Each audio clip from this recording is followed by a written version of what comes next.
आइए आज मैं आपको यूपीएससी के एक सवाल का उत्तर बता देता हूँ। आज से 10 साल बाद यूपीएससी की परीक्षा में अगर पूछा जाए कि भारत के अंदर इलेक्ट्रिक कार्स का रेवोल्यूशन कौन लेकर आया, तो उसका सही जवाब होगा टाटा। नमस्कार, मेरा नाम मानव है, आप देख रहे हैं ऑटो 9 और आज हमारे साथ मौजूद है टाटा की पहली बॉर्न इलेक्ट्रिक एसयूवी टाटा पंच। देखिए, आप ये कह सकते हैं कि सबसे पहले तो भैया नेक्सॉन ईवी आई थी, तो मानव भाई आप ये क्यों कह रहे हैं कि पहली बॉर्न इलेक्ट्रिक एसयूवी टाटा पंच? क्योंकि ये बॉर्न इलेक्ट्रिक है। बॉर्न इलेक्ट्रिक का मतलब कि जिसका जन्म एक इलेक्ट्रिक प्लेटफॉर्म के साथ हुआ हो। इस वीडियो की शुरुआत करने से पहले आपसे दरख्वास्त है, चैनल को सब्सक्राइब कर लीजिए। बहुत मेहनत से आपके लिए कंटेंट बनाते हैं। और पहले आपको इंडेक्स बता देते हैं। सबसे पहले हम बात करेंगे इस गाड़ी के आर्किटेक्चर के बारे में, यानी कि acti.ev के बारे में। उसके बाद हम बात करेंगे इसके स्पेसिफिकेशंस के बारे में। पॉइंट नंबर 3 पर हम आएंगे इसके एक्सटीरियर वॉक अराउंड के ऊपर।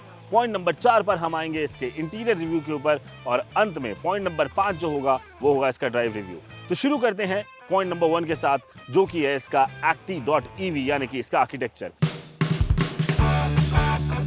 ये तैयार हुई है टाटा के इलेक्ट्रिक प्लेटफॉर्म के ऊपर acti.ev और इस आर्किटेक्चर के 4 की पिलर्स हैं: टेक्नोलॉजी, परफॉर्मेंस, मॉड्यूलैरिटी और स्पेस एफिशिएंसी। इसके अलावा इस प्लेटफॉर्म की खासियत ये है कि जब इस प्लेटफॉर्म के ऊपर ईवी कार तैयार होती है तो उसकी ग्राउंड क्लियरेंस पे ज्यादा फर्क नहीं पड़ता है, नाम मात्र का फर्क पड़ता है। ईवी कार्स होती है, उनके फ्लोर में बैटरी पैक लगा हुआ होता है, जिसकी वजह से उसकी ग्राउंड क्लियरेंस पे खासा फर्क पड़ता है, लेकिन यहाँ पर वैसा नहीं होता। तो मोटे मोटे तौर पर यह फायदा है acti.ev आर्किटेक्चर का, जिसके ऊपर पंच ईवी तैयार हुई है और ये टाटा की पहली गाड़ी है जो इस आर्किटेक्चर पर तैयार हुई है। अब बात कर लेते हैं पॉइंट नंबर 2 के बारे में, यानी कि इस गाड़ी के की स्पेसिफिकेशंस आखिर क्या है। ये गाड़ी 2 रेंज ऑप्शंस में आती है, लॉन्ग रेंज और आपको मिड रेंज ऑप्शन में मिल जाती है। एक के अंदर 25 किलोवाट आवर का बैटरी पैक लगाया गया है, दूसरे के अंदर 35 किलोवाट आवर का बैटरी पैक लगाया गया है। क्लेम रेंज के बारे में बात करें तो 25 किलोवाट आवर का जो बैटरी पैक है उसकी क्लेम रेंज टाटा जो कहता है 315 किलोमीटर की है, और 35 किलोवाट आवर बैटरी पैक के साथ जाएंगे तो क्लेम रेंज 421 किलोमीटर की है। मैं फिर से आपको बता रहा हूँ, ये क्लेम रेंज है जो टाटा ने क्लेम करी है, जो उनकी टेस्टिंग के दौरान पाई गई है। दोनों ही बैटरी पैक से साथ अगर आप पावर के बारे में बात करें तो अगर आप 25 किलोवाट आवर के बैटरी पैक के साथ जाएंगे तो वहां पर आपको पावर मिलती है 80 bhp, 114 न्यूटन मीटर का टॉर्क मिलता है। और वहीं पर अगर आप 35 किलोवाट आवर के साथ जाएंगे तो वहां पर आपको 120 bhp और 190 न्यूटन मीटर का टॉर्क मिल जाता है। लिथियम आयन बैटरी है और LFP केमिस्ट्री के साथ इसकी बैटरी आती है और मोर और लेस इसके बैटरी पैक को भारत के अंदर तैयार किया गया है, ऐसा टाटा का कहना है। डायमेंशंस के बारे में बात कर लेते हैं। गाड़ी की लंबाई है 3857 mm, इसकी विड्थ है 1742 mm, इसकी ऊंचाई यानी कि हाइट है 1633 mm और इस गाड़ी को 5 स्टार एनकैप रेटिंग है। 6 एयरबैग्स इसके अंदर स्टैंडर्ड है। तो मोटे मोटे तौर पर ये इसके की स्पेसिफिकेशंस हो गए। अब शुरुआत करते हैं इसके वॉक अराउंड के साथ। सबसे पहले एक्सटीरियर लुक्स की तरफ चलेंगे।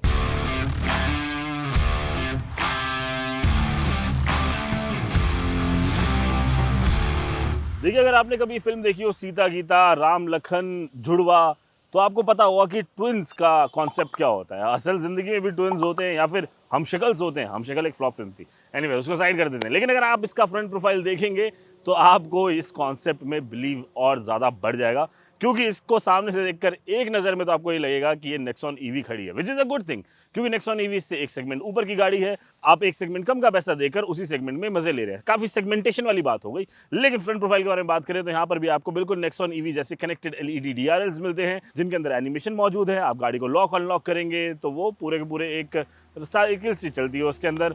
उसके अलावा जब गाड़ी चार्ज होती है तब भी आप DRL की मदद से पता लग जाता है कि गाड़ी कितनी चार्ज हुई है, which is a very good thing. वैसे आप फ़ोन के ऐप पे भी चेकआउट कर सकते हो या फिर तो खुद ही जाके देख लेना 1-2 घंटे बाद की गाड़ी कितनी चार्ज हुई, मतलब इतनी मेहनत तो कर ही सकते हैं। फ्रंट के बारे में और बात करें तो आगे आपको ग्रिल पूरी तरह से क्लोज मिलती है, क्योंकि एक ईवी है। उसके बाद जो टाटा का लोगो है वो भी इल्यूमिनेटेड है। फ्रंट में ही आपको इसका चार्जिंग का सॉकेट दिया गया है, चार्जिंग पॉइंट दिया गया है। लेकिन उसके अंदर एक अच्छी और एक खराब चीज़ है। एक अच्छी चीज़ ये है कि अंदर भाई बटन से खुलता है, बड़ा ही ऑटोमेटिक वाली फीलिंग आती है। खराब चीज़ ये है कि वो बटन से खुलता है यार, बाहर खड़े होकर आदमी यूँ दबाओ और खोल नहीं सकता उसको, मतलब आपको अंदर से ही उसको अनलॉक करना पड़ेगा, अंदर से ही ओपन करना पड़ेगा। उसके बाद नीचे बम्पर वाले पोर्शन पे जाएंगे तो वहाँ पर आपको दिखाई देगा कि काफ़ी हद तक चीज़ों को ओपन किया गया है। वो बैटरी को कूल करने के लिए होता है और मोटर को कूल करने के लिए होता है, और एयर इनटेक जो AC के लिए चाहिए उन सब चीज़ों के लिए काम आता है। साथ में आपको projector LED headlamps, projector fog lamps, और बम्पर में भी अगर आप नीचे यहाँ पर साइड में देखेंगे तो यहाँ पर भी फिन्स बनाए हुए हैं, और ये ओपन फिन्स हैं जिसके अंदर से हवा पार हो सकती है, जो कि शायद डिस्क ब्रेक को कूल करेंगे और इसको ज़्यादा बेहतर एरोडायनेमिक शेप देंगे। तो मोटे मोटे तौर पर कुछ ऐसा फ्रंट प्रोफाइल है। आपको कैसा लग रहा है ये बात आपको कमेंट करके बतानी है। अब आपको एक इंटरेस्टिंग चीज़ दिखाते हैं जो जनरली काफ़ी आपको प्रीमियम ईवीज में मिलती है, लेकिन यही फायदा होता है जब आप एक बॉर्न ईवी प्लेटफॉर्म का इस्तेमाल करते हैं कि आपको फ्रंक मिल जाता है, यानी कि फ्रंट में भी स्टोरेज मिलती है हुड के नीचे। आप इसको खोलेंगे जैसे, यहाँ पर आप 5 किलो तक के मैक्सिमम वजन का सामान रख सकते हैं और लीगल ही रख सकते हैं, मतलब जस्ट टू क्लैरिफाई, लीगल सामान ही इसके अंदर रखा जाएगा। साइड प्रोफाइल में जब हम आते हैं तो यह आपको पंच आइस वाली ही याद दिलाती है पूरी तरह से। फ्रंट में जैसे कि बिल्कुल डिफरेंट है, लेकिन साइड में ज़्यादा कुछ डिफरेंट नहीं है। फ्रंट में बात करेंगे, सबसे पहले फेंडर के साथ शुरुआत करेंगे। आप यहाँ देखिए फेंडर के नीचे व्हील आर्च है, जो इसके और टायर के बीच में गैप ना बहुत ही ज़्यादा है। ये देखो, एक तरीके से ये अच्छी बात भी है कि ज़्यादा गड्ढों वड्ढों में जाएगी तो यहाँ पे सस्पेंशन को ट्रैवल करने का ज़्यादा मौका मिलेगा, टायर ज़्यादा ऊपर तक आ सकते हैं। बट मुझे लगता है कि समहाउ यहाँ पर आपके पास एक ऑप्शन है कि आप एक थोड़ा सा बड़ा टायर लगा सकते हैं अगर आपको रेंज से फ़र्क नहीं पड़ता है तो। ORVMs का जो साइज़ है ना, आपको बाहर से देखने में भी बड़ा लगेगा और अंदर से भी बड़ा लगेगा, लेकिन ये ORVMs ना ब्लाइंड स्पॉट क्रिएट नहीं करते, ये अच्छी बात है। इसके ऊपर आपको यहाँ पर इंडिकेटर भी मिल जाएंगे, और एक बढ़िया चीज़ जो इस सेगमेंट से एक सेगमेंट ऊपर की चीज़ें हैं, एक सेगमेंट ऊपर का फीचर है, वो ये है कि ORVM के नीचे कैमरा लगा हुआ है। एक्चुअली इस गाड़ी के अंदर 360 डिग्री कैमरा है, फ्रंट में भी कैमरा है, साइड में भी कैमरा है, रियर में भी कैमरा है। और ये जो कैमरा है ना, ये ब्लाइंड स्पॉट मॉनिटर की तरह काम करता है। अंदर बैठ के मैं आपको दिखाऊंगा, बहुत ही यूजफुल चीज़ है, बहुत ही बढ़िया चीज़ है। जो डोर हैंडल्स हैं उनका डिज़ाइन भी आपको काफ़ी अच्छा लगेगा। यहाँ पर भी एक एरो वाली शेप इसके अंदर निकल कर आई है, जो टाटा की एक डिज़ाइन लैंग्वेज का पार्ट भी रहता है। ऊपर ये जो अगर आप देखोगे, इसकी जो पूरी पूरी रूफ लाइन है, इसको पियानो ब्लैक फिनिश दी गई है। पियानो ब्लैक कलर का इस्तेमाल काफ़ी ज़्यादा किया गया है, तो मोर और लेस ऐसा ही दिखता है। नीचे एक बड़ी क्लैडिंग है, ये पंचमे आप पहले से दिखते हुए आ ही रहे हैं इसके अंदर, और इस तरह का इसका साइड प्रोफाइल है। हाँ, पीछे का जो डोर हैंडल है वो यहाँ ऊपर लगाया है इन्होंने। अब बात करते हैं इसके रियर प्रोफाइल के बारे में। पीछे से गाड़ी देखने में आपको पंच आइस जैसी ही मोर और लेस लगेगी। ये कॉम्प्लीमेंट करता है ओवरऑल डिजाइनिंग को इसका रियर। ऐसा नहीं है कि आपको रियर छोटा लगेगा, फ्रंट बड़ा लगेगा, बट ये ओवरऑल डिजाइन को उसको कॉम्प्लीमेंट कर रहा है, वो एक स्पोर्टी स्टांस भी दे रहा है। अब बात कर लेते हैं इसके टेल लैंप्स के बारे में। अगर आप टेल लैंप देखो तो यहाँ पर एक इन्होंने बढ़िया टाटा की जो बैजिंग है वो टेल लैंप के अंदर एम्बॉस करी हुई है। हाल ही में मैंने BMW 5 सीरीज देखी थी, या BMW आप कोई भी गाड़ी देखो तो यहाँ पर BMW LED जैसे लिखा होता है, उसी तरह से टाटा डाला है। तो मतलब छोटी छोटी डिटेलिंग है जो इसको प्रीमियम फील देने के लिए बनाई गई है। और इसके बाद मैं आपको एक इंटरेस्टिंग फैक्ट बताता हूँ। आप यहाँ देखना, यहाँ पर आपको एक हल्का सा डेंट दिखाई दे रहा होगा। और इसके साथ ही आज हम एक मिनी क्रैश टेस्ट भी हो गया। बड़े दावे होते हैं कि पंच के ऊपर किसी भी गाड़ी का असर नहीं होता, मतलब कि इतनी जल्दी पंच की बॉडी दबती नहीं है। तो ये कभी हमने सुबह सुबह शूट से पहले ही गाड़ी धुलवाई थी, और जिन भाई साहब ने हमारी गाड़ी धोई वो दूसरी गाड़ी बैक करते हुए उन्होंने इसके अंदर मार दी, मारुति ब्रेजा मारी थी, और काफ़ी अच्छी स्पीड में मारी थी। उसके बावजूद आप देखो यहाँ बस हल्का सा डेंट आया है। तो यहाँ पर काबिले तारीफ वाली बात है कि भैया, मतलब पंच की बॉडी है तो मजबूत, ये बात माननी पड़ेगी, और ये आज हमने प्रैक्टिकली फील करके देख लिया। ऊपर से शुरू करेंगे तो यहाँ पर शार्क फिन एंटीना है, पियानो ब्लैक फिनिश है इसके नीचे। यहाँ पर भी रूफ पे पियानो ब्लैक फिनिश दी गई है। वहाँ पर स्टॉप लैम्प मिल जाता है आपको, डीफॉगर, वाइपर, ये सारी बेसिक चीज़ें यहाँ पर हैं। नीचे बम्पर वाला पार्ट बड़ा है। ये गाड़ी हमने पीछे से काफ़ी बार देखी, क्योंकि जो पंच आइस है वो ऐसी ही दिखती है, तो इसके बारे में ज़्यादा डिटेल में नहीं जाएंगे। तो इतनी गहराइयों के साथ आपको बूट स्पेस मिलती है, और इतने जज्बातों के साथ 366 लीटर की बूट स्पेस है। साथ में इसमें आपको एक होम चार्जर मिल जाता है, और इसके अलावा और कुछ नहीं है। जैक वगैरह है अंदर, पंक्चर किट मिल जाती है, स्पेयर व्हील आपको इसके अंदर नहीं मिलेगा। तो ये बात हुई पंच ईवी के एक्सटीरियर के बारे में। अब हम बात करेंगे पंच ईवी के इंटीरियर के बारे में, और अंदर क्या क्या फीचर्स मौजूद है उनके बारे में। चलिए चलते हैं गाड़ी के अंदर।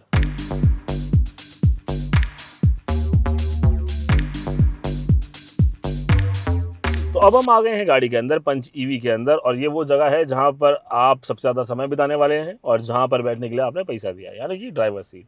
सबसे पहले मैं ओवरऑल लुक एंड फील की बात करूं, मैं तो क्या बात करूं, कैमरे के पीछे हमारे वीडियो जर्नलिस्ट हैं रमेश जी। तो रमेश जी जब इस गाड़ी में बैठे तो रमेश जी का कहना था कि पाजी यार, ये गाड़ी तो बिल्कुल पंच लग ही नहीं रही है, बहुत प्रीमियम लग रही है, बड़ी अच्छी लग रही है। और ये बिल्कुल उनके जेन्युइन वर्ड्स से, वो कैमरे के आगे आना नहीं चाहते, नहीं तो मैं उनके मुंह से बुलवा देता। और उनका कहना था कि अंदर बैठे काफ़ी नेक्सॉन वाली फीलिंग आ रही है। आपको नेक्सॉन की फीलिंग आने है, लेकिन आपको हाँ जो पंच आइस है ना वो फीलिंग नहीं आने वाली, क्योंकि अंदर वाकई में आपको एक प्रीमियम फील जो है वो दिया है टाटा ने। आप इसके डैशबोर्ड की तरफ यहाँ पर देखेंगे तो यहाँ पर ये एरो वाली जो डिजाइनिंग है वो सब करी हुई है, और इधर जो है ये हल्की सी एक वुडन फिनिश देने की कोशिश की है, थोड़ा रफ फिनिश किया है। प्लास्टिक थोड़ा सा हार्ड है, बट ठीक है, जिस प्राइस ब्रैकेट में काम हो रहा है वहाँ पर हम ज़्यादा प्लास्टिक को लेकर शिकायत कर नहीं सकते हैं, क्योंकि इससे ऊपर की सेगमेंट में भी गाड़ियों में भी ब्रांड्स ने इतना या इससे भी ख़राब प्लास्टिक लगाया हुआ है। और इसके अलावा बात करें एसी वेंट्स के साइड में जो पूरी पूरी बीडिंग लगाई हुई है, ये गन मेटल फिनिश में लगाई हुई है, जो कि इसको ज़्यादा अच्छी प्रीमियम फील दे रही है। एक चीज़ जो मुझे थोड़ी सी खटक रही है वो ये है कि देखो जो सीट है ना, बकेट सीट है, सीट कंफर्टेबल है, कोई बात नहीं, लेकिन सीट को चौड़ा करने के चक्कर में ना इधर स्पेस बहुत कम हो गया है। तो जब आप सीट बेल्ट लगाते हैं, आपने ये सीट बेल्ट ली, ये सीट बेल्ट लगाई, तो सीट बेल्ट का एक्सेस ईजी नहीं है। अगर आप यहाँ पर मैं आपको दिखाता हूँ, थोड़ा क्लोज पे हम दिखाएंगे आपको, कि मैं एक बारी में इसके सीट बेल्ट के ये बकल तक नहीं पहुंच पाऊंगा, विच इज़ वेरी डिफिकल्ट। ये एक बात कहने को छोटी हो सकती है, लेकिन सीट बेल्ट एक इतनी इंपॉर्टेंट चीज़ है कि उसका एक्सेस सबसे आसान होना चाहिए। आपने सीट चौड़ी कर दी, लेकिन जो सीट बेल्ट को लगाने का एक्सेस है ना, उसको घटा दिया है, क्योंकि यहाँ आपने बीच में आर्मरेस्ट भी दे दिया है। मैं वैसे तो ऐसा कुछ खास मैं पतला भी नहीं हूँ, लेकिन अगर कोई इंसान मेरे से थोड़ा सा भी हेल्दी होगा ना, वो यहाँ पे सीट बेल्ट लगाने में उसको बहुत स्ट्रगल होगा। ये एक बहुत छोटा और बहुत इंपॉर्टेंट पॉइंट है जो कि टाटा को ध्यान रखना पड़ेगा आगे आने वाली गाड़ी के अंदर, कि भैया यहाँ का एक्सेस ईजी किया जाए। ठीक है, ये बात हो गई। वेंटिलेटेड सीट्स हैं इस सेगमेंट में, टॉप ऑफ द लाइन में मिलेगी, लेकिन इस सेगमेंट में मिलेगी। अभी आप देखो यहाँ पर आपको पता नहीं लगेगा ये किस ब्रांड की गाड़ी है, क्योंकि कोई लोगो ही नहीं है। लेकिन टाटा ने यहाँ एक नई कलाकारी करी है, ये एक पूरी स्क्रीन लगाई हुई है, और जैसे ही मैं गाड़ी को ऑन करूंगा यहाँ पर टाटा का लोगो इल्यूमिनेट होगा। अब आप टाटा की कोई भी नई गाड़ी खरीदेंगे तो इस तरह से लोगो इल्यूमिनेट होकर आएगा। बड़ा स्मार्ट लगता है, बहुत ही यूनिक लगता है, और ये दुनिया में पहली ऐसी कंपनी है जिसने इस तरह का लोगो तैयार किया है कि भैया अंदर आता है। और हाँ, ऐसा नहीं है कि बीच में यहाँ पर लोगो जो है डिजिटल आ रहा है तो एयरबैग में कोई इशू होएगा। एयरबैग्स इसी के अंदर है और निकलते भी हैं। और ये जो स्क्रीन है ना, मान लीजिए खुदा ना खास्ता अगर ये एयरबैग इसमें से निकलते हैं तो ये स्क्रीन आपको नुकसान नहीं पहुंचाती है। ये बात टाटा ने बहुत क्लियरली बताई थी। इसके अलावा अब यहाँ पे देखो तो आपको सारे स्टीयरिंग माउंटेड कंट्रोल्स मिल जाते हैं। शुरुआत करेंगे दाहिनी तरफ से, यहाँ पर आपको क्रूज कंट्रोल मिल रहा है सेट वगैरह करने के लिए। स्विचेस का जो फील है वो बहुत प्रीमियम है। ये सारा इल्यूमिनेटेड पार्ट है, और ये जैसे अप डाउन करने वाला बटन है, इसको एक स्टील फिनिश दी गई है, ये भी बहुत सुंदर लगता है। और यहाँ से आप व्यू वगैरह कर सकते हैं। इन सबको मैं दिखाऊंगा कि इससे क्या क्या होता है, क्या क्या नहीं होता। मेरे बाईं तरफ अगर आप आएंगे तो यहाँ पर आपको इंफोटेनमेंट कंट्रोल्स मिलते हैं, यानी कि वॉल्यूम अप डाउन करने का बटन, फोन उठाना, फोन काटना, वॉइस कमांड वगैरह, ये सब चीज़ें। हॉर्न यहाँ पर दिया गया है, ये ऐसा हॉर्न है और डिसेंट साउंड है, ठीक है। स्टीयरिंग व्हील जो है उसका साइज़ काफ़ी अच्छा है, छोटा सा स्टीयरिंग व्हील है, कंफर्टेबल है, लेदराइट रैप्ड स्टीयरिंग व्हील यहाँ पर है, डी शेप का स्टीयरिंग व्हील यहाँ पर टाटा ने दिया है। और जब ये चलाते वक्त इसके अंदर एक छोटी सी दिक्कत है, वो मैं आपको चलाते वक्त बताऊंगा। इसके अलावा इससे थोड़ा सा आप नीचे हो, यहाँ पर आओ, ये पेडल शिफ्टर्स हैं, लेकिन ये पेडल शिफ्टर किस काम आते हैं? जैसे अपन लोग ऑटोमेटिक गाड़ी चलाते हैं, डीसी ट्रांसमिशन लाते हैं, सीवीडी चलाते हैं, तो उसके अंदर पेडल शिफ्टर क्या करते हैं कि गैस को मैनुअली अप डाउन करने में मदद करते हैं। लेकिन ये जो पेडल शिफ्टर्स हैं ये बेसिकली रीजन के लिए दिए गए हैं। अब आ गए हैं हम इसकी इंफोटेनमेंट स्क्रीन के ऊपर। 10.2 इंच की ही इंफोटेनमेंट स्क्रीन है, और ये मतलब फीचरों से भरी हुई है। मतलब इसके ऊपर अलग से 2 घंटे का वीडियो बनाया जा सकता है, इतना कुछ है स्क्रीन के अंदर। सबसे पहले तो इसका यूज़र इंटरफेस मैं आपको दिखाऊं, अच्छा है, सिंपल है। आपको काफ़ी चीज़ें होम स्क्रीन पे मिल जाती है, आप अपने हिसाब से विजेट्स वगैरह ऐड जो है वो कर सकते हो। अब इसके अंदर जैसे मैं जाऊँगा तो अपना सोर्स सेलेक्ट कर सकता हूँ, यहाँ से एयर कंडीशनिंग को भी हैंडल कर सकते हैं हम, यहाँ से अपने फ़ोन की कनेक्टिविटी दे सकते हैं। और जो टॉप एंड मॉडल आता है, टॉप एंड वेरिएंट है, उसके अंदर आपको एयर प्योरीफायर मिलता है।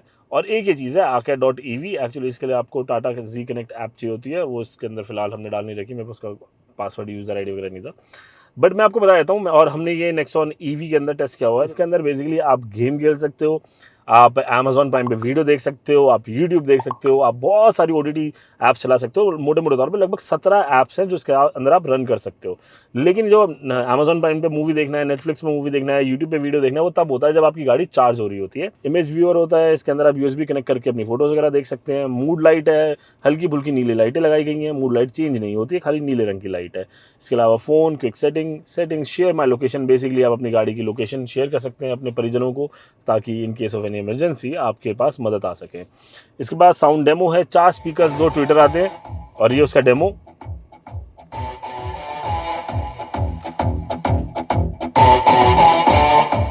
तो साउंड क्वालिटी डिसेंट है, 360 डिग्री कैमरा है, कैमरा क्वालिटी बहुत अच्छी है, आप यहाँ पर देखिए। और इसको मैं अगर देखूँ तो ये देखो, आप जहाँ पे भी टच करोगे वहाँ का आ जाएगा। 3D में जाएंगे हम तो 3D भी पूरा का पूरा इमेज दिखाता है ये। और यही सेम कैमरा क्वालिटी, लगभग इसी के आसपास ही कैमरा क्वालिटी, और ये 3D वाला फीचर ना आपको सफारी हैरियर जैसी गाड़ियों में मिलता है, और टाटा ने पंच में भी दे दिया। तो इसके अंदर चारों तरफ कैमरे हैं। अब जब इंडिकेटर ऑन किया था तो वो दिखा देता हूँ मैं आपको। जैसे आप लेफ्ट इंडिकेटर मारेंगे लेफ्ट व्यू दिखाएगा, राइट इंडिकेटर मारेंगे राइट व्यू दिखाएगा, क्योंकि दोनों ORVMs के नीचे कैमरा लगा हुआ है, तो वो चीज़ आपको इसके अंदर मिल जाती है। उससे नीचे आ जाइए, ये एक पूरा पोर्शन बनाया हुआ है जो समहाउ मुझे मतलब प्रिंसिपली ठीक नहीं लगता। मतलब मैं ये नहीं कह रहा कि टाटा की कोई गलती है या कुछ भी है, बट समहाउ मुझे प्रिंसिपली ये प्रॉब्लम आती है कि जो आप पूरे एचवैक कंट्रोल देते हो ना, इसको आप कैपेसिटिव टच में क्यों देते हो भाई? देखो, ड्राइविंग के दौरान ना ये टच वाला सिस्टम होता है ना, थोड़ा सा तो यार परेशानी वाला होता है। और यहाँ पर हज़ार्ड लैम्प भी इन्होंने टच में दे दिया है। तो और नीचे आप आते हैं तो यहाँ पर आपको एक USB पोर्ट मिलता है, जिससे कि आप अंदर फोटोज़ वगैरह मतलब कोई पेन ड्राइव लगा के फ़ोटोज़ वगैरह भी देख सकते हो। और साथ में फ़ोन भी चार्ज हो जाएगा। और यहाँ पर आपको 5 वोल्ट 3 एम्पियर का एक सी टाइप चार्जिंग पोर्ट मिलता है और 12 वोल्ट का एक सॉकेट मिलता है। इन सब के बावजूद भी यहाँ पर एक वायरलेस चार्जिंग पैड लगाया गया है जो कि बहुत बेहतर तरीके से काम कर रहा है। इससे थोड़ा और पीछेंगे तो यहाँ पर ये आपको टिपिकल टाटा डायल मिलता है। आप इस डायल से इसके अलग अलग ड्राइव मोड्स पे जाएंगे, पार्किंग, रिवर्स, न्यूट्रल ड्राइव पे जाएंगे। क्रोम फिनिश है यहाँ पर और ये अच्छी ग्रिप बनाने के लिए दानेदार इसको बना दिया है। यहाँ पर इसके बगल में इसको क्लिक करेंगे जैसे अपन लोग तो ये आ जाएगा स्पोर्ट। मैडम बोली, दोबारा बोल के दिखाओ। City drive mode activated, sport drive mode activated. ठीक है, तो sport drive mode, city drive mode और ये है economy drive mode activated. Economy drive mode activated. ये सब चीजें आपको इसके अंदर मिलते हैं। 3 ड्राइव मोड मिलते हैं। इसके अलावा ऑटो डिमिंग IRVMs है इसके अंदर। Top of the line variant में आप जाएंगे, थोड़ा ऊपर आएंगे तो यहाँ पर आपको ये कैबिन लाइट्स मिल जाती हैं। लाइट भी अच्छी है, मतलब कोई ऐसी कमी नहीं है। और ये बिल्कुल ऐसे एयरक्राफ्ट वाली फील सी थोड़ी दी हुई है, थोड़ा सा कन्वेंशनल फील दिया हुआ है। यहाँ SOS का बटन है, यहाँ से भी आप मदद मांग सकते हो। इसके ऊपर आप आओगे, यहाँ पर सनरूफ मिल जाती है और डिसेंट साइज़ है, अच्छा है। कभी अगर आप अच्छी वादियों में जाएँ तो इसमें आनंद ले सकते हैं सनरूफ का। छोटी सनरूफ है, बढ़िया है। इसमें से बाहर मत निकलना कभी भी, ये क्योंकि खतरनाक होता है। बच्चे सुखाया मत करो इसके अंदर। तो ये एक सनरूफ भी आजकल मैंडेटरी हो गया है।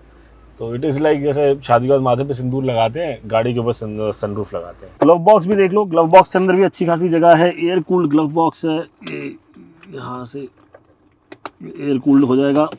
इधर भी एक स्पेस क्रिएट की गई है और इसमें भी जगह है, तो काफ़ी अच्छी जगह है ग्लव बॉक्स में। इसके अलावा अब ये है कि भाई अपने सेगमेंट से ऊपर की जो बातें टाटा ने कर दी हैं पंच के अंदर, और इलेक्ट्रॉनिक पार्किंग ब्रेक और ऑटो होल्ड का फीचर इसके अंदर डाल दिया गया है। फिर मैं बता रहा हूँ, ये सेगमेंट से ऊपर वाली चीज़ें हैं, लेकिन टाटा ने यहाँ पर इंट्रोड्यूस किया है। पैसा भी सेगमेंट से ऊपर वाला ले लेते हैं जब आप टॉप ऑफ द लाइन में जाते हैं, क्योंकि ये गाड़ी शुरू हो जाती है 10,99,000 से और तकरीबन 15.5 लाख रुपए तक जाती है। तो यानी कि अगर आप 15.5 लाख रुपये का वेरिएंट खरीदेंगे तो आपको ये सब चीज़ें मिलेंगी, वो जो कि जाके ऑन रोड लगभग 16.5 लाख रुपए के आसपास बैठेगा। तो पैसा तो कुल मिला के उतना हो गया, बट स्टिल इस कैटेगरी गाड़ी के अंदर ये फीचर देना बड़ी बात है अपने आप में। यहाँ पर 2 कप होल्डर्स हैं, साइज़ ठीक ठाक सा है, डिसेंट साइज़ है। इसके अलावा यहाँ आर्म रेस्ट आपको मिलता है और आर्म रेस्ट के नीचे भी स्टोरेज यहाँ पर मिल जाती है, ठीक ठाक सी डिसेंट स्टोरेज इसके अंदर भी है। इसके अलावा अगर आप इसका पूरा सेंटर कंसोल देखेंगे ना, इसको पियानो ब्लैक फिनिश दी गई है, जो कि बहुत प्रीमियम लगती है। बट पियानो ब्लैक फिनिश के साथ प्रॉब्लम ये होती है कि यार यहाँ पे स्क्रैचेस आने के बहुत चांसेस होते हैं। ये बात मैंने पहले भी कई बारी बोली है, बट अच्छी भी यही लगती है। प्रॉब्लम ये है तो इसकी मेंटेनेंस थोड़ी ज़्यादा हो जाती है। तो आप माइक्रोफाइबर के क्लॉथ से ही इसकी सफाई करिएगा, नहीं तो जो छोटे छोटे डस्ट पार्टिकल्स है ना वो इसके ऊपर स्क्रैच मार देंगे और 2-3 साल के अंदर ये जगह ना, तो आपको वो शाइन जो है वो शाइन आपके लिए मिस होनी शुरू हो जाएगी। इसके अंदर आपको हाइट एडजस्टेबल सीट मिल जाती है, ऐसे आप हाइट एडजस्ट कर सकते हैं। और इस तरह से सब कुछ मैनुअल है ऑब्वियसली। मतलब इस सेगमेंट में भी क्या इलेक्ट्रॉनिक लोगे क्या, मतलब क्या चाह रहे हो, 20 लाख रुपए की हो जाए। और यहाँ से आप सीट को आगे पीछे कर सकते हो और बाकी यहाँ रिक्लाइन भी कर सकते हो। तो 6 एडजस्टेबल सीट्स हैं बट मैनुअल है। डोर के बारे में बात कर लेते हैं थोड़ा सा। डोर आप देखोगे तो डोर के अंदर भी ना थोड़ा हार्ड प्लास्टिक है। यहाँ पे हल्का फुल्का फैब्रिक डाल देते तो माशाल्लाह मज़ा आ जाता जनाब। तो यहाँ पर चैप्टर खत्म होता है फ्रंट रो का। अब चलते हैं सेकंड रो में और वहाँ पर क्या कहानी लिखी है, किन शब्दों से कहानी लिखी है टाटा ने, उसके बारे में बात कर लेते हैं। देखिए, मेरे बैठने से पहले ही आपको ये फ्रेम में देख के अंदाज़ा एक लग गया होगा कि पीछे वाली सीट पर मेरे लिए थोड़ी तंगी होने वाली है। हाँ जी, जगह की तंगी यहाँ पर आपको महसूस होती है, अंदर बैठते ही महसूस हो रही है। इस सीट को मैंने अपनी ड्राइविंग हाइट के हिसाब से एडजस्ट किया हुआ है। ड्राइविंग हाइट नहीं, मतलब अपनी ड्राइविंग पोजीशन के हिसाब से एडजस्ट किया है। मेरी हाइट 5 फीट 9 इंच है, जो कि एक एवरेज इंडियन की हाइट होती है। कोई बहुत ज़्यादा लंबा भी नहीं है। I am not that tall dark and handsome guy, but still I am a fairly good guy. Thank you so much for, मैंने अपनी खुद की तारीफ करी। आगे बढ़ते हैं। तो यहाँ पर जब मैं बैठता हूँ ना, तो मतलब मेरे साइज के 2 लोगों को बैठने में, अगर वो आगे बैठ गया तो पीछे बैठने में तकलीफ होगी। नी रूम लगभग खत्म हो चुका है। यहाँ पर भी आप देखो तो नी रूम बिल्कुल खत्म हो चुका है। मतलब मैं इतना सा रिक्लाइन करूंगा और मैं पूरा सीट पे फंस गया। नी रूम लेग रूम बिल्कुल ना बराबर हो जाता है जब मैं सीट को 5 फीट 9 इंच की हाइट के हिसाब से एडजस्ट कर देता हूँ। ये हालात तब हैं जबकि पीछे ये स्कूप कट किया है टाटा ने। अगर ये स्कूप कट नहीं होता, मान लीजिए स्ट्रेट आ रखा होता, तो बिल्कुल नी रूम खत्म हो जाता। मतलब मेरे लिए बैठने की बहुत ज़्यादा दिक्कत हो जाती।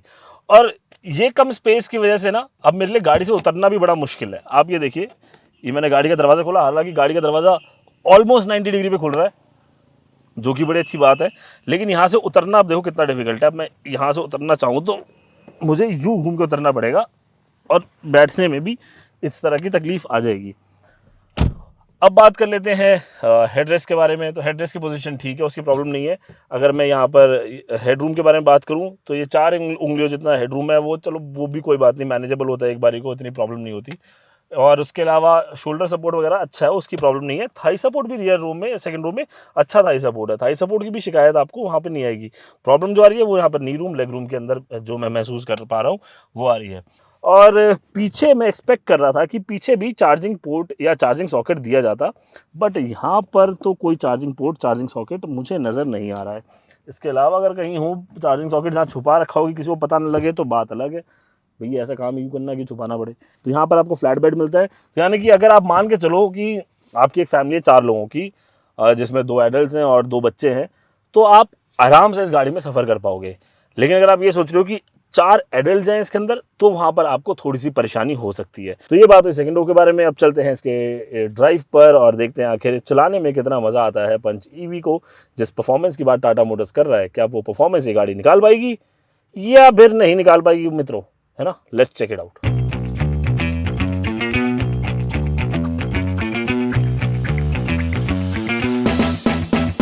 तो चलिए शुरू करते हैं टाटा पंच ईवी का ड्राइव इंप्रेशन कि आखिर गाड़ी चलाने में कैसे है। चलाने से पहले आप अंदर बैठे, अगर पता नहीं आपको नॉइज़ एक आ रही है कि नहीं आ रही, बट मुझे एक नॉइज़ आ रही है और ये नॉइज़ काफ़ी ज़्यादा आती है क्योंकि शायद ये बैटरी का कूलर वूलर चलता है कुछ, जिसकी वजह से ये काफ़ी ज़्यादा नॉइज़ है, या फिर एसी की आवाज़ है ये इतनी। तो वो एक पार्ट है छोटा सा जो कि नॉइज़ी हो जाता है। अब वो शायद वो बंद हो गया कूलर, तो अब उतनी नॉइज़ नहीं आ रही है। सो इको मोड में आपको वो वाला पंच, द टिपिकल ईवी पंच महसूस नहीं होगा। ये लॉन्ग रेंज वाली है टाटा पंच ईवी। तो इसके अंदर जो है 35 किलोवाट आवर का बैटरी पैक आता है जो कि 190 एनएम का टॉर्क देता है, 120 bhp की पावर देता है, और उस हिसाब से मतलब इको में डिसेंट है। देखो चलाने में मज़ा आ रहा है, नो डाउट, मैं इसको आपको डिनाई नहीं करूँगा। अब एक बार इसको दोबारा रोकते हैं और अब एक बार इसको दोबारा से लॉन्च करेंगे हम सिटी मोड पे। ठीक है जी, आओ जी सिटी मोड करेंगे अब इसको।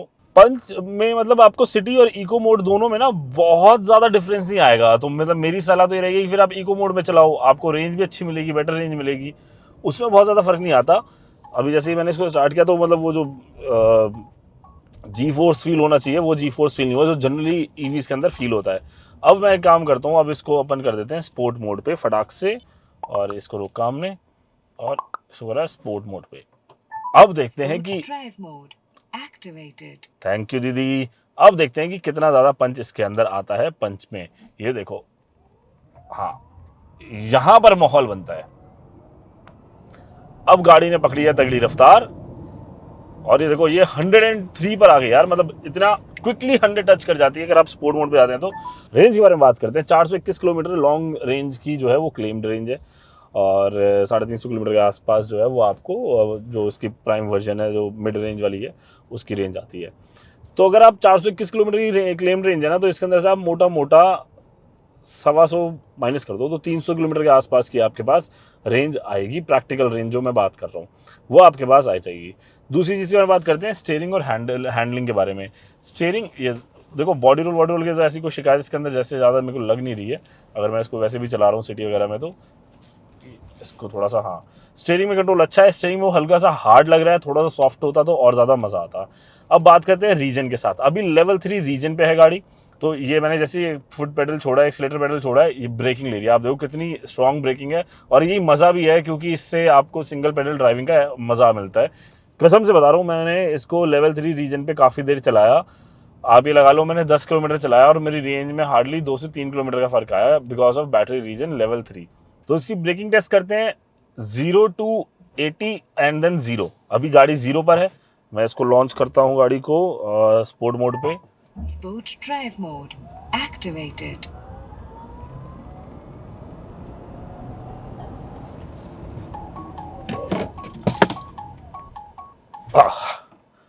तो ये है ब्रेकिंग की एफिशिएंसी, और 80 से 0 आने में शायद 2 से 3 सेकंड का ही वक्त लगा होगा। मुझे नहीं लगता कि उससे ज़्यादा वक्त हमें लगा होगा। तो इसकी Economy drive mode thank you so much. activated.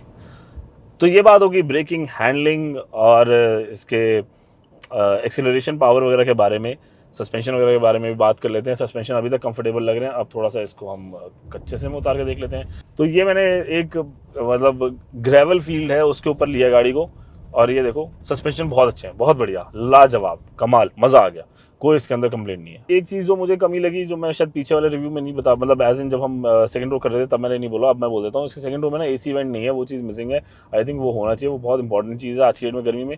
तो कुल मिला के यहाँ पर हमारा जो ड्राइव रिव्यू है मोटे मोटे तौर पर ख़त्म हो गया था। और अगर आप भी एक पंच ईवी खरीदना चाह रहे हो, या फिर आप एक अफोर्डेबल इलेक्ट्रिक एसयूवी की तलाश कर रहे हो, है ना, विद टन्स ऑफ फीचर्स, तो आई थिंक ये अभी आपके पास यही ऑप्शन है और यही सही वक्त है। खरीदना चाहें आप खरीद सकते हैं। प्राइसिंग के बारे में बात कर लेते हैं। 11 लाख रुपए लगभग से प्राइसिंग इसकी शुरू हो जाती है। दुनिया भर के ट्रिम्स आपको इसके अंदर मिल जाएंगे और लगभग 15.5 लाख के आसपास इसका जो टॉप एंड मॉडल है वो आता है। ये पूरी लिस्ट हमने आपके लिए लगा दी है और आप इसके अंदर देख सकते हैं। इसके अंदर दोनों ऑप्शन है आपके पास, लॉन्ग रेंज के लिए भी और मिड रेंज के लिए भी, दोनों ऑप्शंस में आप आके देख सकते हैं। बाकी इससे रिलेटेड अगर आपका कोई सवाल है पंच ईवी से, या फिर ईवी से रिलेटेड कोई सवाल है, क्या ईवीज खरीदनी चाहिए आज की डेट में या नहीं खरीदनी चाहिए, आपका क्या एक्सपीरियंस है, आप कमेंट करके बताना। आप अगर एक ईवी ओनर है तो कमेंट करके बताइएगा। और इतने मेहनत से पसीने के अंदर भीग के आपके भाई ने वीडियो बनाया है, तो इसके लिए एक सब्सक्राइब का बटन दबा दो, कोई मेहनत नहीं लगती उसके अंदर। सब्सक्राइब का बटन दबा दो, फटाफट से दबा दो और वीडियो को लाइक कर दो, कमेंट करें, अपना प्यार दें। और कुछ गिले शिकवे हो तो वो भी कमेंट करें, हम उसको मिटाने की कोशिश करेंगे। ऐसी कोई प्रॉब्लम नहीं आएगी आपके लिए। और आपके लिए बहुत अमेजिंग कंटेंट हम अभी आने वाले टाइम में लेकर आने वाले हैं, आपको मज़ा आएगा। मेरा नाम मानव है। जब भी गाड़ी चलाएं सीट बेल्ट ज़रूर लगाएं और टाटा पंच ईवी की अपनी राय कमेंट सेक्शन में आके रखें। एक अच्छे मानव बने। जय हिंद कहें। ऑटो 9 को ज़रूर सब्सक्राइब करें। Thank you so much.